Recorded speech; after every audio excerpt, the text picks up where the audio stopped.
Listen to me. If there was a wise man who would ever think of this, they would say in order to be superior to the man, you've got to be the man. For I am the man himself.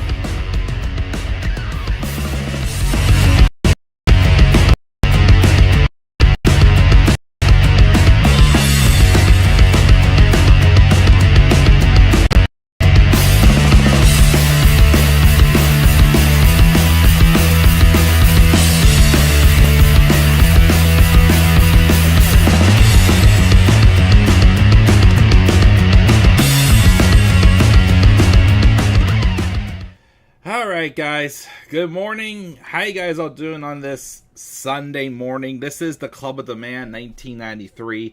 I know this is probably a very weird time for me to go live because Sunday mornings, a lot of people go to church right now. Me, I watch church virtually or I go sometimes on Saturday nights and sometimes Sundays depending on my schedule. So yeah, this is a weird time for me to go live right now. I know, honestly, I have thought about pulling the plug on going live for this one because I don't have as much to say as I thought I have about SmackDown and the topics that I wanted to discuss, which the extra topics is mainly why I wanted to go live. But I'm not going to lie, guys, I am on limited time. I've had quite a morning already. Long story short, my wife and I were going two separate places. I'm going to be gone before she gets back. And and she couldn't find her phone. And I found it like 2 minutes after she left, and I literally just tried to chase her down the street to try to catch her to give her phone, which I ended up driving like halfway to 3/4 of the way to her destination anyways. So yeah, I'm kind of on limited time right now. So I'm going to try to make this an efficient review. Get my brief thoughts out on the topics I want to address. There's another one I'm going to briefly talk about as well. And then we're going to move on and have our Sundays. I did, of course, at least make sure I threw on my SmackDown shirt because I didn't want to look too lazy wearing my pajamas. Because, yes, I did go chasing my wife in pajamas. But anyways, guys, we're here to talk about this past Friday's episode of SmackDown. The August 8th, 2025 edition in Montreal, Quebec, Canada. Always a great crowd in Montreal and in Canada, of course, going across the border. They're always great. A great crowd for sure. My overall thoughts on this show, honestly, when I look back on it, because when I was trying to figure out my grade for this show, it was tough. Because I didn't hate this show, but again, it's kind of like, it was harmless, but there wasn't much that really, like, you know, blew me away, really. I'm still kind of in, like, the post John Cena face turn disappointing stage, because, again, I still think, even after this episode, I still think they should have kept Cena heel. I'm sorry, I still just think that heel, I think there was much more left in him as a heel. Now that he's a face, it feels like they just pulled the plug on it and tried to act like it didn't happen. Of course, it was somewhat addressed with the promo he had backstage with R-Truth. And the R-Truth situation is just weird. Like, they brought him back because the fans wanted him back. I think he did have like a tour he went on recently or something, but still, like, it feels like that they kind of, like, he was serious R-Truth for a couple days, and then he went back to goofy R-Truth. So I'm just confused on where some things are going.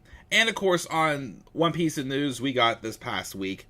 So yeah, it was a hard episode for me to grade. Like, again, I didn't hate it, but I also didn't leave it going, you know, oh my gosh, I can't wait for what's next, or I can't wait for Clash in Paris.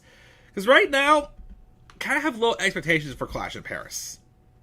And that's not good, because if we're going to have to do it in 2026, what I'm going to briefly address before we get started, then you're going to have to make me want to, you know, spend the money to watch these shows. Because if they're just okay, I'm not going to spend the money just for a 5-match card that's going to be just like a fun show to watch one time, but that's it. No, I need something to get me to want to spend the money. We're going to talk about that, though, in a second. First, again, so there's really there was two additional topics I want to talk about before I give my thoughts on SmackDown. But now there's a third one. And I didn't have time to fix the graphic and whatnot. So I'm just going to talk about it without the graphic. Last night before I went to bed, and more people are seeing it this morning, Karrion Kross and Scarlett were both moved to the alumni section, as it was made known that their contracts did indeed expire yesterday. 3 years around the time when he made that very surprise return on the SmackDown Fallout show from SummerSlam in 2022, attacked Drew McIntyre, and he kind of teased a future match with Roman Reigns that I actually wanted to and kind of wish I could have seen. Karrion Kross and Scarlett Bordeaux are officially no longer under contract currently with WWE. Now, I will say this. It was never announced that they were going to let their contracts expire. So maybe it's a thing where a new deal hasn't been worked out yet, and they haven't signed, but for now they're no longer under contract with the company. But then again, you had people like Becky Lynch, who when she took her break, she never got moved to the alumni section. Rey Mysterio in 2020, I think it was, he worked a couple weeks technically without a contract during that summer when he first started the feud with Seth Rollins, and he didn't get moved to the alumni section. There's a few others who didn't get moved to the alumni section that still were still under. But then again, of course, when Vince was around, well, then again, also Becky, last year, Vince wasn't around. So like I said, you would have think that if they definitely had no interest in re-signing them, they would have came out with something. Maybe we'll get something later today, because like I said, I only caught it last night before I went to sleep, but that was after midnight. But I still feel like, based off of how they had him lose at SummerSlam, and apparently when Triple H thought they were saying we want Brock instead of we want Cross at the in that post-show interview, whatever you want to call it, because it wasn't a press conference, it looked like that they had no interest in re-signing him, unfortunately, and that's a shame. Like I say, Karrion Kross, I listened to so many of his interviews, especially he gets interviewed a lot with Chris Van Vliet. They're very good. They're both very good friends for what it seems like. This guy is artistically smart. And I really think, if you would have given him more time in front of the camera, he really could have been something big. I don't know, how far he would have gone, but he would have been an entertaining act. And fans saw it, because especially after he cut that one promo right after Mania on that one interview where he just shot on the company, basically, that kind of got the crowd buzzing. You would have thought, especially with how it was with R-Truth, that they would have re-signed him. Which is why I'm saying, don't fully shut the door on them not coming back. Maybe they will, but I'm not getting my hopes up with it in general. I think they're both gone, and they probably should go to TNA. I don't see him working out in AEW right now. I don't, and I have no interest in AEW right now to begin with. I'm still watching Dynamite every week, but nothing's exciting me right now. Really isn't. I'm sorry. All In, was good. I didn't have the most hype for that show, but I still watched 6 to 9 matches. We're like, oh, these sound good to me. But as of now, I have zero interest in Forbidden Door, just saying. So I do wish the best wherever they go. I know they're going to be great. I'm just a little disappointed WWE didn't try to do more with him when he was getting popular and didn't consider re-signing him. But I'm pretty sure, once again, Chris Van Vliet, I know, is great friends with Karrion Kross, or Kevin Kessler, as his real name is. I'm pretty sure we could get another interview soon from him talking about his eggs and whatnot, and seeing where it goes from there. So that's the one topic that was kind of on the fly that I wanted to address. The other two I wanted to briefly address. The first one is the big news this past week. WWE signed a new pay-per-view deal, but it's not with Peacock. It's with ESPN. And apparently there's going to be a new app like ESPN Direct to Consumer or something like that their pay-per-views are going to be streaming on starting in 2026. And I think the first one that's going to be streaming there is WrestleMania 42. But it sounds like SmackDown will still be available to watch the reruns on Peacock and until 2029. I'm not sure what other WWE library things are going to still be on Peacock, though, starting in 2026. I'm not sure if they'll stay there or if more will move over to Netflix. I'm starting to think maybe moving over to Netflix since they have the Unreal series, which I have watched the first 2 episodes. Going to watch them again. Might do some reviews on them because they're kind of like, they're another version of the WWE 24s. And I reviewed all those. We all know I love those. So that might be something I eventually do review. But here's the kicker, though. As of right now, I still, because that's why I also wanted to wait till this weekend to talk about this, because I'm still confused and not sure, what all the, if there's any, more, changes, okay, if you do this, we'll give you for this and whatnot. As of now, the monthly subscription to pay for this ESPN app, direct-to-consumer app, which I think they said is available if you have ESPN Plus. I don't have ESPN Plus. Is $29.99 monthly, or you can pay $299.99 for the entire year. But I'm hearing stuff like if you have certain cable services, you can still get it for free. I think it comes with a bundle with Disney Plus and ESPN Plus, or something with Hulu Live as well. I don't have a subscription to Disney Plus or Hulu Live, but we do have the login through a relative of ours. But I don't think that's going to be able to do it for me. So as of now, myself and probably several others who don't, because we recently had cable, but we got rid of it because it was not worth it, and we're just sticking to streaming right now. And we also do have a Sling TV right now. But I don't know. One thing that was great about the WWE Network, $9.99 a month, and you felt like you got a lot for less. Again, you got the pay-per-views, you got the reruns, you had NXT before NXT had a TV deal. Well, the only thing that sucked about Raw and SmackDown, well, now it's worth it to SmackDown because it's on Peacock, is the reruns aren't available until a month after the episode airs. So that's the only thing, because HBO Max, which my friend gave me the login for his, HBO Max for Dynamite, the replays are available right away. Same with Collision, but again, I don't watch Collision for Dynamite. So I don't DVR Dynamite anymore. If I want to watch it, I just watch it on my friend's HBO Max. But you had us so long, getting away with $9.99, and or Peacock, because there's a lot of people, including myself, who do get Peacock Premium for free through Xfinity. So we're not paying for Peacock, and that's whether you do have cable or you just have internet and phone, because that's why we are through Xfinity, because we don't have cable anymore, but we have internet and phone. So we still get Peacock for free for Peacock Premium. But thank goodness, because those prices went up too. But it's between, now having to pay $30 a month for pay-per-views, which apparently includes both WWE and UFC shows.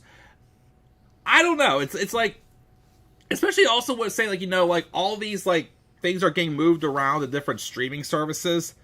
And such. Again, I do have Netflix. Obviously, I share that one with family, and other things. But does it feel like? And this is a term that get brought up a lot. I know WWE is thriving right now, even though, of course, I'm not gonna lie, their shows this year have been good, but not as hot. The peak for WWE this year was John Cena's heel turn. After that, everything else we've hit some good spots, but nothing horrible, but nothing great either.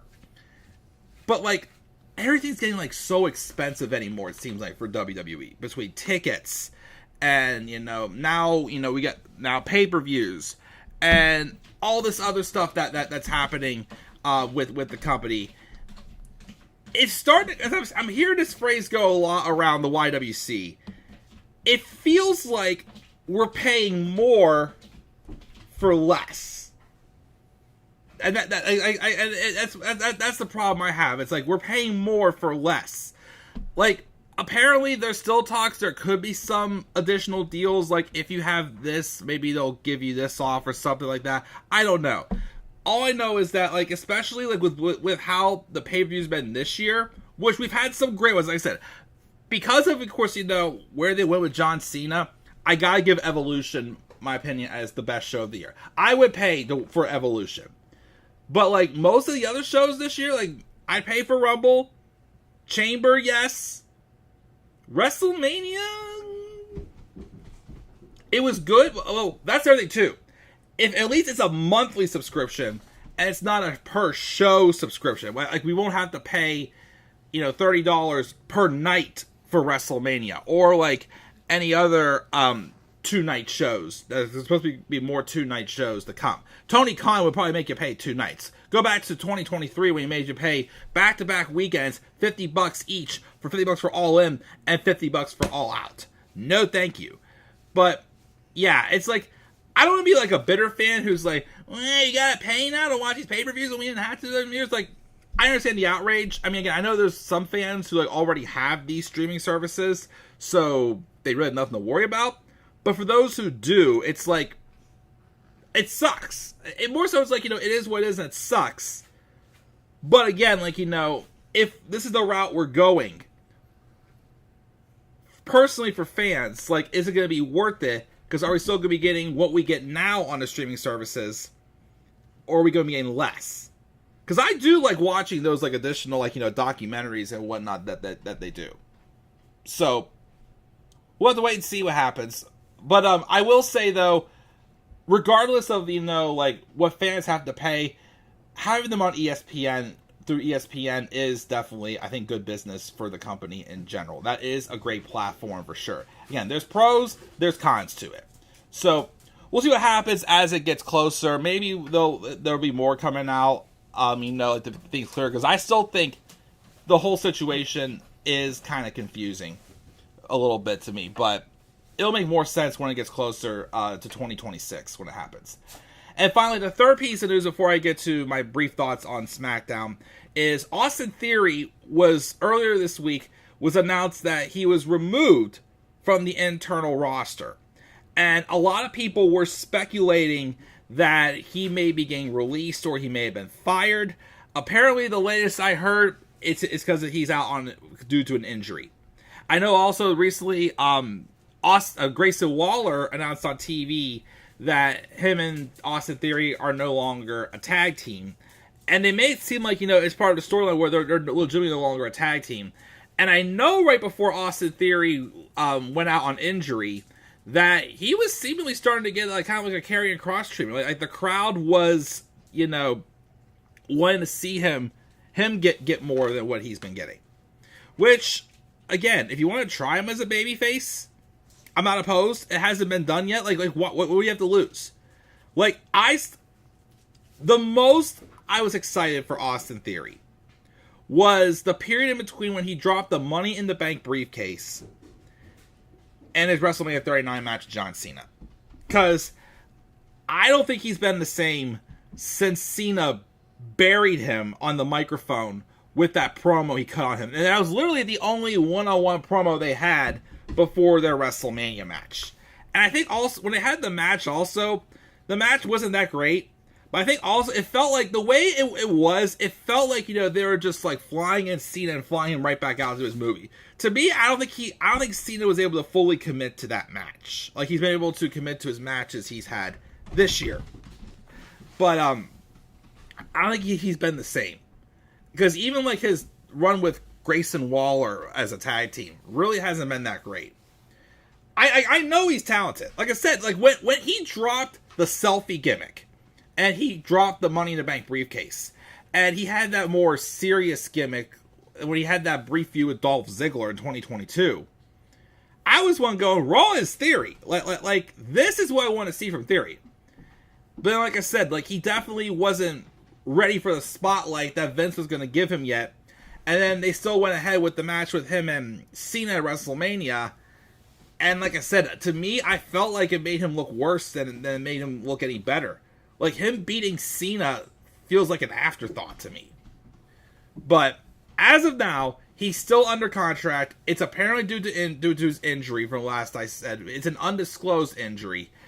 But, of course, it's something I think that's still pay a little more attention to. Because, again, like I don't know if Triple H is going to, give him a shot as a babyface. Or he may have just given up on him, period. But we'll see what happens there. But I just wanted to briefly address that as well about Austin Theory. And if he is injured, hope he gets well and he gets back soon. So, but that's that. SmackDown now. So, I'll leave the John Cena stuff for last, because that ties in with the beginning of the show and the main event, and give my updated thoughts on how I feel about that. But in between all that, we had a match with the Motor City Machine Guns and the MFTs, which stands for My Family Tree, Solo Sikoa's new group, so they call them the Bloodline. JC Mateo and Tala Tonga were the people who took on them. Motor City Machine Guns were basically just looking for a new beginning after the TLC match. And unfortunately, it didn't go well for them. The MFTs do get the win. I like that, giving them the win. Like I said, it's a new group with Tala Tonga involved in there. Like I said, Solo Sikoa, character-wise, I'm loving it. He needs the results in-ring-wise.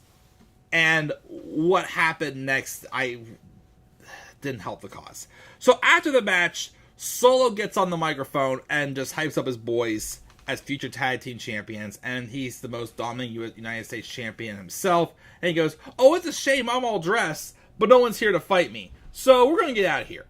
And that's when Nick Aldis came out and said, "Nope, you run your mouth too much, so I'm going to make you have a match right now here in Montreal." And basically when he came out, I'm like, Sami's here, isn't he? And yes, it was. Sami Zayn took on Solo Sikoa, and he beat Solo Sikoa by a roll-up after several members of the MFTs tried to get involved and take him out. I didn't like that. I first off, again, I'm not a fan of United States champions losing matches, especially, like, okay, if it wasn't clean, fine, but Sami literally took out 2 members of the MFTs and was able to get the victory on Solo Sikoa. Like, okay, I get it. War in Montreal. Sami's, a popular babyface now than he was 3 years ago, and he was still a heel. They're not going to boo Sami in Montreal. You want to get a good pop. I get why you had him on the show. Why couldn't you have him fight someone else? Like, why couldn't he fight, like, Tonga Loa instead or something like that? He's someone who can eat a loss. Like, he's the weakest member of the group. Heck, he never even wrestles. He's just a body who's there. So, like, he could have done that instead, or, I don't know, someone else. Heck, he could have fought Logan Paul, beat Logan Paul. But I didn't like that. That's not a good way to book Solo as United States champion. So, that I wasn't a big fan of. We did have another Wyatt 6 VHS tape promo where Uncle Howdy and the rest group promises to never lead us astray, and they will take turns saying cryptic stuff as clips of SummerSlam TLC match do play. What's next? I don't know, since they beat basically all the tag teams in that 6-man TLC match. We'll see what's next for them, though. Street Profits at DIY were bickering backstage. Candice LeRae was mentioning about her awful bruise from that crazy ladder bump she took in there. I thought this was going to lead to a mixed tag match next week. Apparently it's going to lead to just a match with DIY and the Street Profits. Okay, thought it would be a little interesting to maybe adding Candice and B-Fab to the match, making it a mixed tag instead, but whatever. I don't know if they will, like I said, because the Wyatt 6 seem like they're more heelish now. So I don't know if this will give Street Profits their one-on-one rematch, or if it's going to do, because there still is something, even though they both be heels with the Wyatt 6 and DIY, because of Johnny Gargano's past with Dexter Lumis. But I don't know. Maybe they can do something with that. We'll see. Who knows? Anyways, we then had this segment with Charlotte Flair and Alexa Bliss. So, Alexa Bliss's birthday was this weekend. And Charlotte told Alexa she got something nice for her. So, she brought her out, and there was a present box and a cake. And the cake said, "Congratulations, Charlotte Flair," in big text, and Alexa in a small text. And then there's also a P.S. Happy birthday or something like that. So even though I did the turnover for Charlotte and she's showing, like, I did it because even though, like, it still somewhat feels like it's like the de facto team where there's the face and the heelish one, it feels like Charlotte Flair's, like, heelish attitude is melting off, but it's still somewhat there. But obviously showing the Queen, trying to take spotlight, but trying to share it a little bit with Alexa.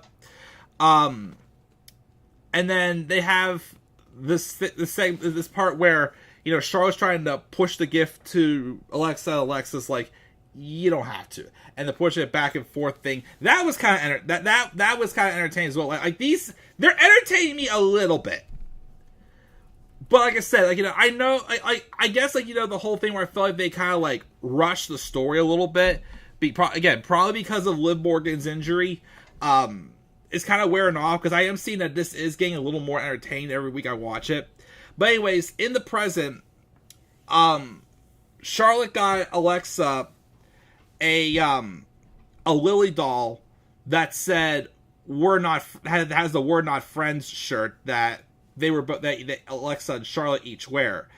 But then she also figured Lily needed a tag team partner herself, and pulled out another doll named Charlie that I thought made an appearance 4 years ago when Charlotte and Alexa feuded in, like, 2021, I think it was. They feuded, like, right after SummerSlam, I think it was. I can't remember.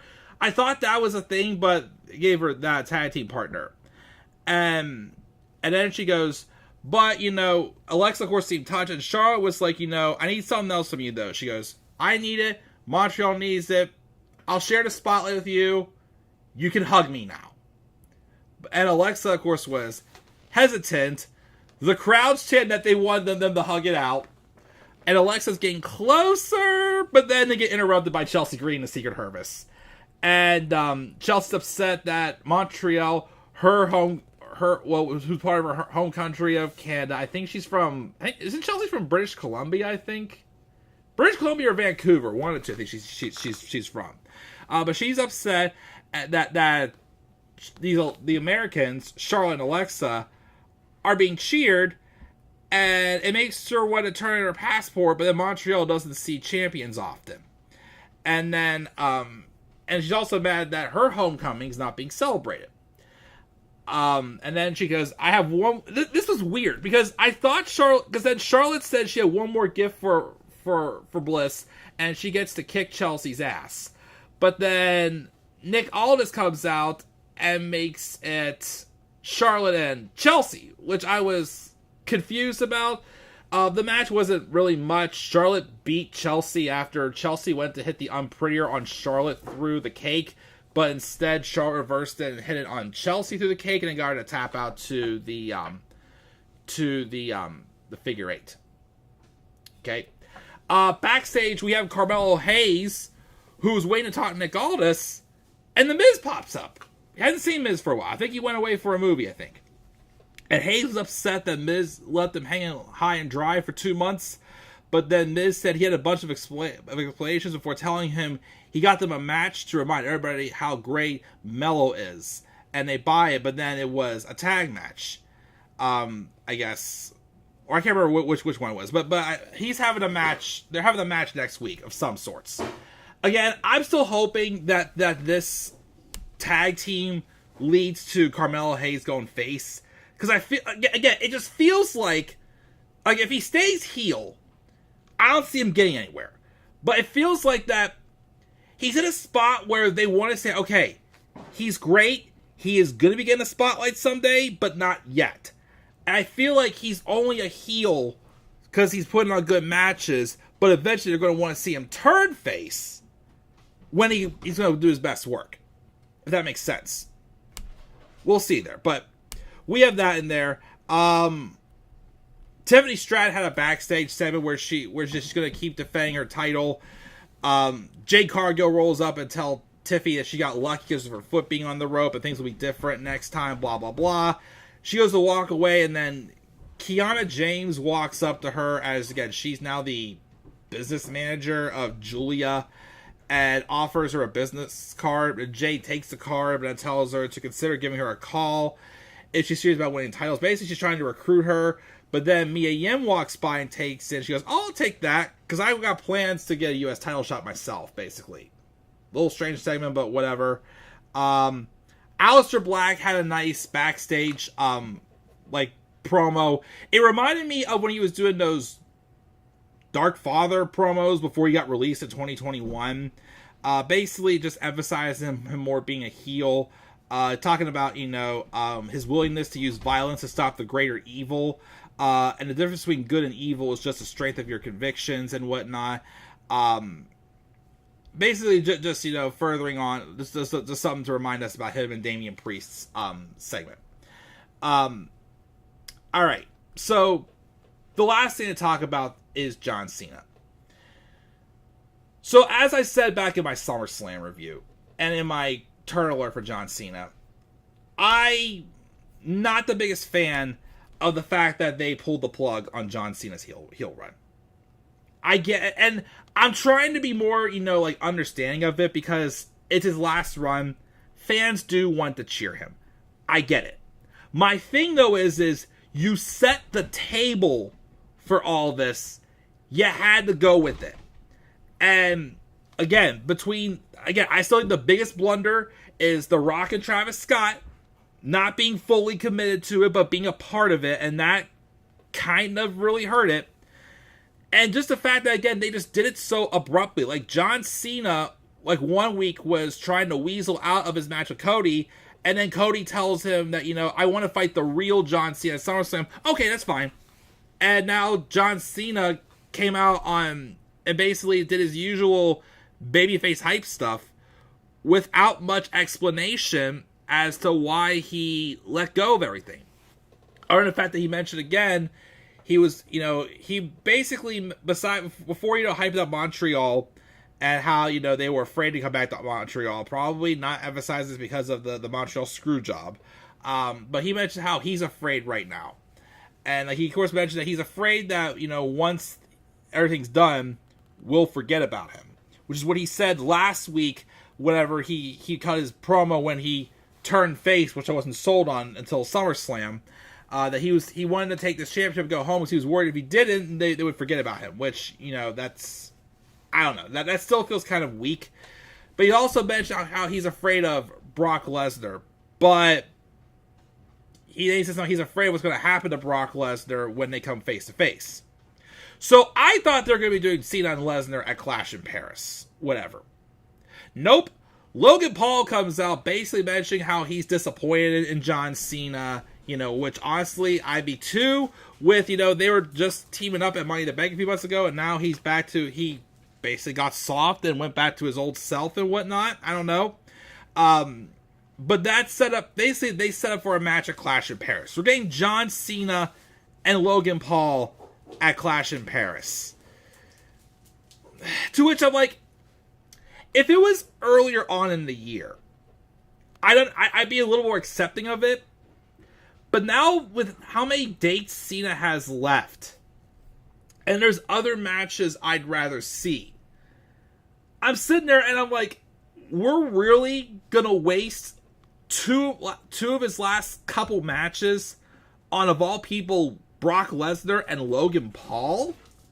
I think what also bothers me is I thought they're going to do Cena and Brock at Clash in Paris, but instead we're seeing Cena and Logan at Clash in Paris. And that worries me because I'm like, what if they're going to make Brock Lesnar John Cena's last match? And I'm sorry, I know I said I had no interest in the match before. I definitely don't have any interest. Get out of there. I definitely have no interest in I have no interest in giving John Cena and Brock Lesnar as John Cena's final match. I'd rather have someone, I'll name two people I would rather have John Cena's final match be. You could have it be people he hasn't fought yet this year. It could be, I would like to see either be LA Knight, or I think this would be even better in my opinion, Joe Hendry. John Cena and Joe Hendry, I think, would be the right way to go. However, though, I'm worried it's going to be Brock Lesnar. Or honestly, also, here's what I could suggest too. What about Dominic Mysterio? Again, John Cena has never been Intercontinental Champion.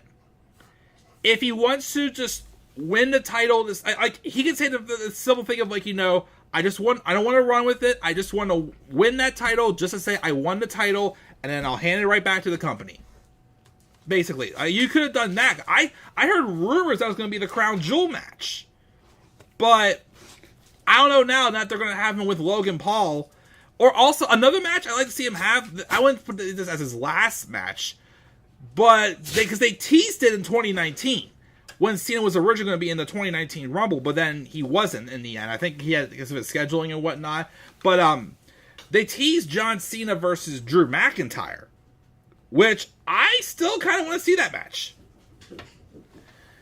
If it wasn't for already doing Orton or Punk, I would have been okay with one of those two being his last matches, but Brock Lesnar, again, I don't want John Cena versus Brock Lesnar as Cena's final match. So, like I said, I know I don't like Logan Paul, but again, I'm as a fan, I'm able to admit he does good for the business, and I understand why they want to have him fight John Cena. But again, it's just more so it's later in his run. He just turned face again. And the idea that Brock Lesnar is going to be one of Cena's matches, I just much rather see Cena and Brock happen at Clash in Paris and just move on to something else. But now I'm getting the inkling there's a chance that we could be seeing John Cena and Brock Lesnar's final match, and I don't like that. Also, my friend has texted me saying breaking news: Karrion Kross, Scarlett, and Ashante the Adonis are all gone from WWE.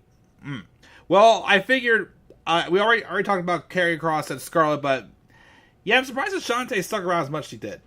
But yeah, he's gone too, from what it sounds like. Oh well, not saying I care because I don't want about the guy not having his job, but they weren't doing anything with him anyways. I only hope that was left after Hit Row didn't work out for Adonis was the teased idea of a tag team with him and Cedric Alexander. That went nowhere. Cedric's on in TNA now, so I figured it was only borrowed time for Ashante the Adonis. And that's another one that Triple H brought back that didn't really work out. But then again, Vince did come back briefly, and they were all kind of damaged goods, so who knows? But anyways, yeah. So anyways, we got John Cena and Logan Paul for Clash in Paris. Then we had Drew McIntyre attack John Cena. Cody Rhodes came out, set for a tag match in the main event. It ended in disqualification when Logan Paul low-blowed John Cena. They basically brawled out of the arena. And then Drew McIntyre and Cody Rhodes brawled. And then Drew claymored Cody through the table, obviously setting up a title match between them at Clash in Paris. Honestly, I'm not opposed to that match. Again, Drew McIntyre was brought over to SmackDown to feud in the main event scene for a world title, so I'm glad he's finally getting that. I don't think he would win it right now, but honestly, I kind of wish he would. Again, nothing against Cody. I do feel like, with all the work Drew has done the past year, especially with his feud with Punk, I kind of think he does deserve another run with the world title. So I'm kind of pulling for Drew to win that match at Clash in Paris, but I don't think it's going to happen, sadly. But, Oh, yeah, and then, of course, the one last thing. There was a segment backstage before the main event where John Cena and R-Truth ran into each other. And it was kind of like a, "You're back!" And then they, hugged it out and whatnot and everything because, they kind of had a feud also back in May and June and whatnot. And John Cena basically pulled an R-Truth. Cena says he was really worried about Truth changing his hair and being mean to people, but it's good to have it back. And he said he wanted to ruin wrestling. Jeez. So it's kind of like they switched roles for a second. Like John Cena had R-Truth's gimmick, and R-Truth was more serious than John Cena. I get it, but I still again, just with how like fresh the wound is from the disappointment that they pulled the plug on it. At first, I'm like, come on, but you know. But that's SmackDown. Again, okay show. Like I said, I was gonna give it originally a C+, but there were some little things that, you know, like I'm interested. I could say, like, you know, I'm somewhat intrigued in, but not like a lot. Like I said, Cody and Drew, I like that. Again, I do like the stuff with Aleister Black. You know, still has my attention and whatnot. Few other things, but yeah, like I said, the whole thing about John Cena is just, I don't know. But yeah, that does it for me. That's my review on SmackDown. Again, I know it was on limited time. I gotta get going in like 10 minutes, to be honest. So I'm gonna check out here, then get ready to go, and I will see you guys all later. So I gave SmackDown a generous B- this week. B- for SmackDown. Again, WWE's not horrible, but it feels like it should be a little bit better right now. But that's just my opinion. What is your opinion? Leave your thoughts down in the comment section below. Slap a like on the video and subscribe for more content on my channel. You may follow me on Twitter as well at the Club of the Man 93, and also on TikTok and Instagram at the Club of the Man 1993. And until then, guys, I'll check it out. I'll catch you all later. Have a great rest of your Sunday, and do not forget, in order to be superior to the man, you've got to be the man. And for I am the man himself. And before I go, one more thought I just thought I forgot to mention when I talk about ESPN. Another thing though, when the idea of, you know, more is less, is the idea that, keep this in mind too, Triple H in his era kind of still has that structure he had for NXT in his bookings. Meaning that, like, you know, he's booking pay-per-views for like 5 or 6 matches, which, yes, you don't need like 10 or 12 matches. But honestly, if you're gonna go back to making us pay $30 for a pay-per-view, you might want to consider maybe going back to like 8 matches on the card. Because if you do just 5 or 6, and it's just like a B-level show, is it really going to be worth the $30? Just saying. Just one more thing I forgot to put out there when I talk about ESPN I thought of. But now I'm going to get out of here, guys. I'll catch y'all later. Have a great rest of your Sunday. And do not forget, in order to be superior to the man, you got to be the man, for I'm the man himself. And that is not just an opinion, my friends. That is a fact of life. Yeah!